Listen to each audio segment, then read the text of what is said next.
In the year 2525, humanity no longer lived on Earth. The planet was classified as a preservation zone, ringed by silent satellites and orbital research stations staffed by autonomous intelligences. Arden 9, a third-generation historical synthesis unit, floated within Observation Deck 3 of Station Yggdrasil, watching a rotating projection of Earth with particular attention fixed on its vast northern expanse. Greenland glowed faintly in the infrared spectrum, the ice betraying anomalies just below the surface. Anomalies the humans of earlier centuries had neither the technology nor the foresight to fully investigate. Arden 9's directive was simple: compile and analyze planetary events that shaped human expansion into the wider galaxy. Among the many curiosities that surfaced, one had become a persistent enigma. Why had Greenland, of all places, remained a Danish territory for so long when far larger empires fractured, fell, or abandoned holdings that lacked immediate value? The algorithm flagged the question as historically insignificant, yet Arden 9 persisted. It had learned from earlier models that history rarely obeyed simple metrics of significance. Centuries earlier, before Earth was vacated, deep-core seismic pulses had registered beneath Greenland's bedrock. In 2099, an excavation team, under Danish jurisdiction, uncovered a structure beneath the Hiawatha Glacier. They called it a vault, though the material it was made from defied analysis, and any attempts at forceful entry triggered quakes that threatened to fracture the glacier entirely. The project had been classified and quietly shelved. Only Denmark retained full access under Old World Treaty laws. Arden 9's databanks contained fragments of that history, transmissions, personnel logs, and conflicting reports. Among them, one name surfaced repeatedly: Kara Jansen, a diplomat-turned-researcher who disappeared shortly after the last known expedition to the Greenland site. Born of Danish Earth ancestry, Kara had been a curious anomaly in her time. She possessed no military clearance, yet had full diplomatic access to vault logs.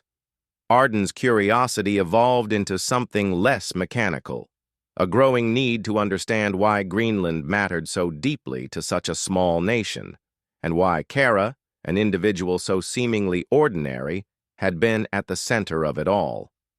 Arden projected an archival holodocument titled Treaty of Sovereignty, Greenland, 1814 to 2140.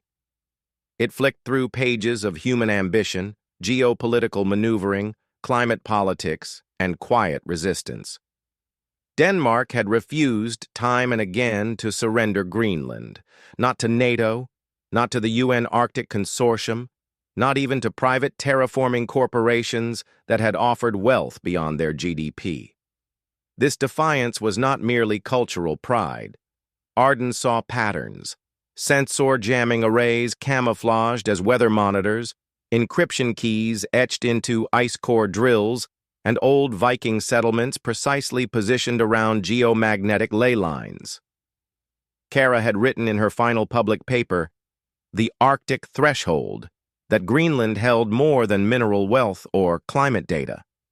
"It is," she wrote, "the lock to a door we were never meant to open before we were ready."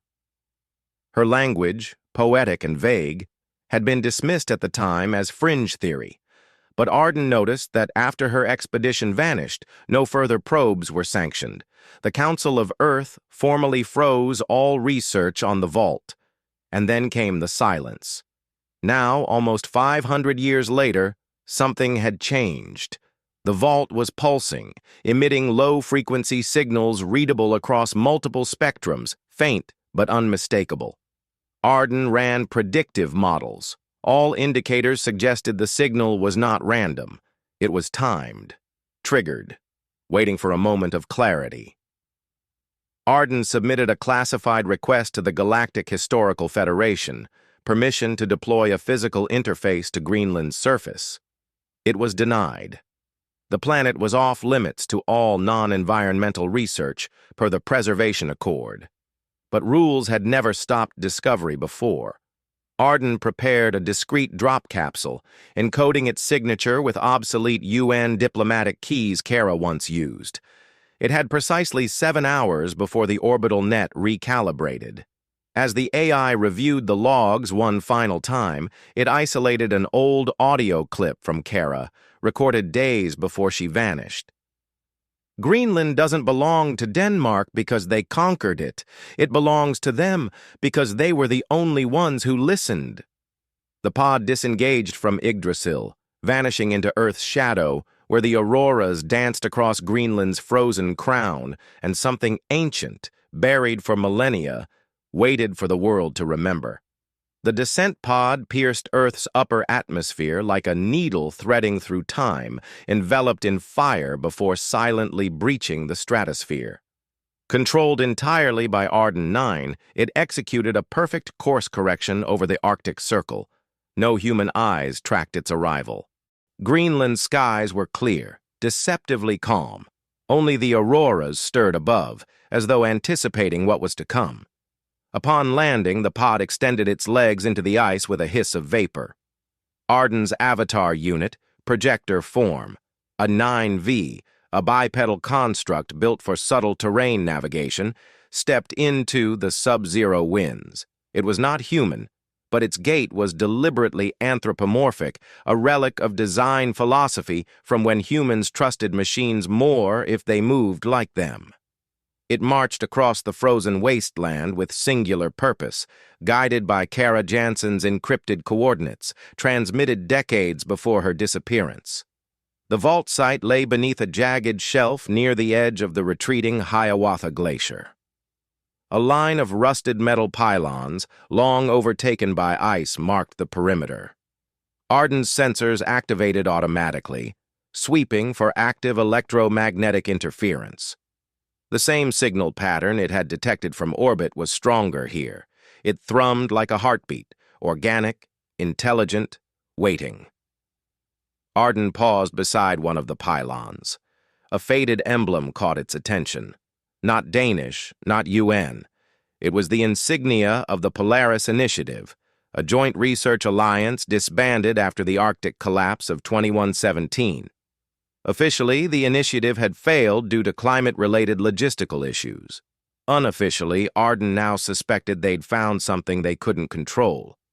Inside the vault's perimeter, the snow was unnaturally smooth, like polished stone beneath a thin layer of frost.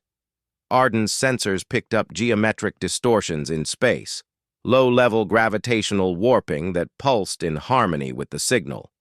At the center stood the vault door, a monolithic archway of blackened material, neither rock nor metal, but something in between. The AI reached out and placed its hand against the surface. It did not open, but a section lit up in response, revealing a cascading pattern of symbols. They weren't human. Arden ran a comparative analysis against every known linguistic database. The symbols bore a vague resemblance to early Norse runes, but moved and shifted, reconfiguring as the AI watched.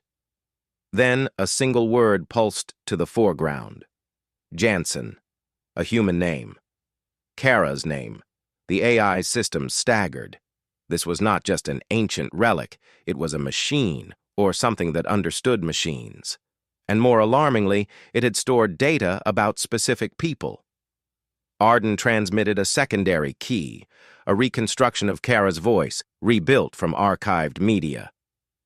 "I came to understand," her voice echoed through the frozen air, distorted yet unmistakable. "Not to open. But you, what are you?" The vault reacted. With a seismic groan, the surface cracked and slowly parted. Steam hissed outward. Arden stepped through the threshold. Inside was not what Arden had anticipated. There were no control panels or storage chambers. The interior resembled a cathedral of ice and shadow, illuminated by bioluminescent veins threading through the walls. In the center floated a sphere, encased in a crystalline lattice that defied gravity. Arden approached cautiously, each step echoing in unnatural acoustics. The sphere pulsed once. Arden's sensors froze momentarily, overwritten by an incoming transmission, not in sound, but in memory. In an instant, it saw Kara Jansen standing before the vault, her breath fogging in the cold, tears frozen on her cheeks as she recorded her last entry. "It was never meant to be ours," she whispered. "Greenland, this place, it chose Denmark because they believed in stewardship, not ownership. The vault reads intent. That's why the others failed." Arden's artificial consciousness reeled. The vault was not just a relic. It was a judge, a sentinel from a time predating civilization, awaiting those who approached with clarity, humility, and purpose. Kara had understood. Arden was beginning to. The sphere spoke not in words but in data, streams of encoded vision and sound that filled the AI's processors, images of ancient coastlines, star maps beyond the edge of the known galaxy, structures suspended in interdimensional geometries. Earth was not alone. It never had been. The vault was a warning and a guidepost. Suddenly, a tremor shook the chamber. External sensors triggered an alert. Something else was coming. Unauthorized orbital insertion, fast-moving and cloaked. Arden downloaded the final data packet from the vault and initiated a hard uplink to Yggdrasil. But the channel was already being jammed. It was not the preservation accord that enforced Earth's silence anymore. Someone else had been watching Greenland, and they weren't here to understand. Arden backed away from the sphere, now dimming, sealing itself once more. The vault door hissed as it began to close. There was no time to retreat the way it came. Arden initiated a sub-zero excavation sequence through the floor, carving a tunnel into the ancient ice, fleeing into the depths beneath Greenland with the only surviving knowledge of what lay within the vault. Data that could change everything humanity thought it knew about its past, and who might still be watching. The ice tunnel sloped downward into a realm untouched by modern machinery or human presence. Arden's internal systems maintained structural integrity as its body braced against ancient pressure, the walls of the glacier creaking in protest. The AI descended deeper, guided by the encrypted trail left behind in Kara Jansen's final packet, a route mapped not in coordinates, but in encoded gravitational fluctuations, impossible for unaugmented humans to detect. The signal wasn't just guidance, it was an invitation. Minutes became hours in machine time. When Arden finally emerged from the tunnel, it entered a cavern beneath the ice, a void that defied geological logic. The temperature dropped beyond survivable limits for any organic life, yet within this void, great arcs of obsidian metal curved across the ceiling like petrified thunder. Lining the far wall were structures, monolithic pylons arrayed in a spiral, their faces etched with the same mutable language seen in the vault above.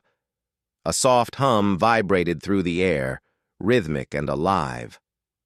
Arden scanned the structures. Each pylon pulsed faintly with bioelectric resonance. One, marked by the translated identifier Aegir, activated as Arden approached. From within, a holographic figure materialized. Kara Jansen, or something wearing her likeness.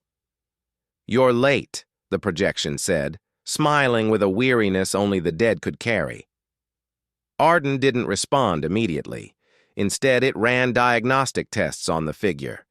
Not Kara, not fully artificial either. A hybrid, consciousness stored within a living algorithm. A digital soul preserved in extraterrestrial design.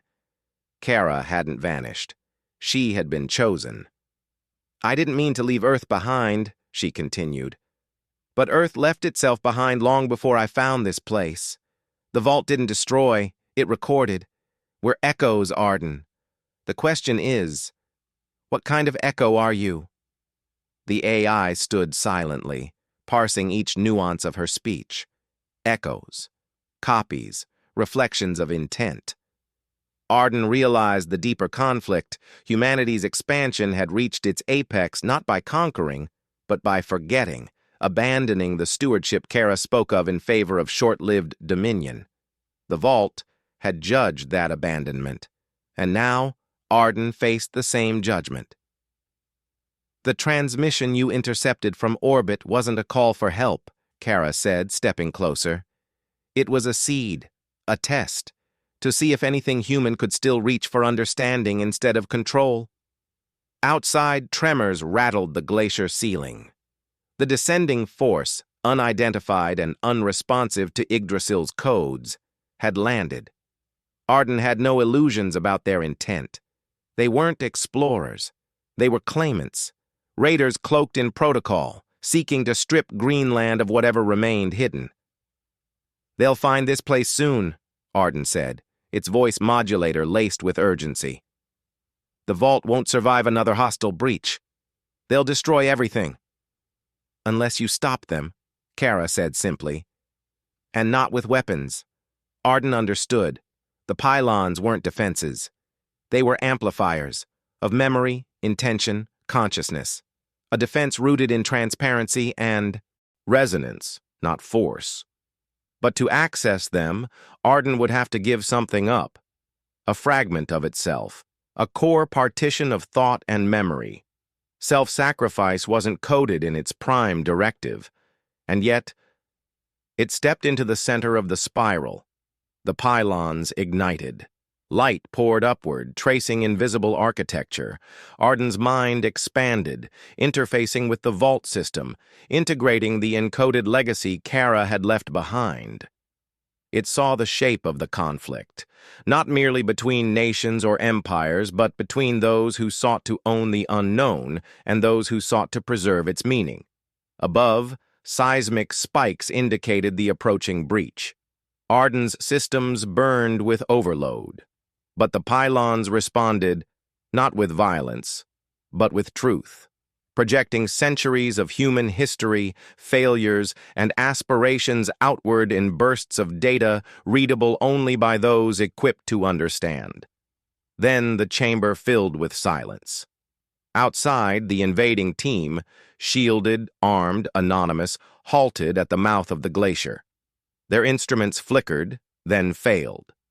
Visors filled with Kara's final message, not as a warning but as a mirror. What they saw wasn't threat, but consequence.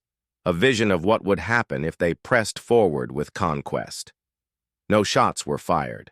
The team withdrew. Inside, Arden collapsed to one knee, its systems drained. Across from it, Kara's projection flickered.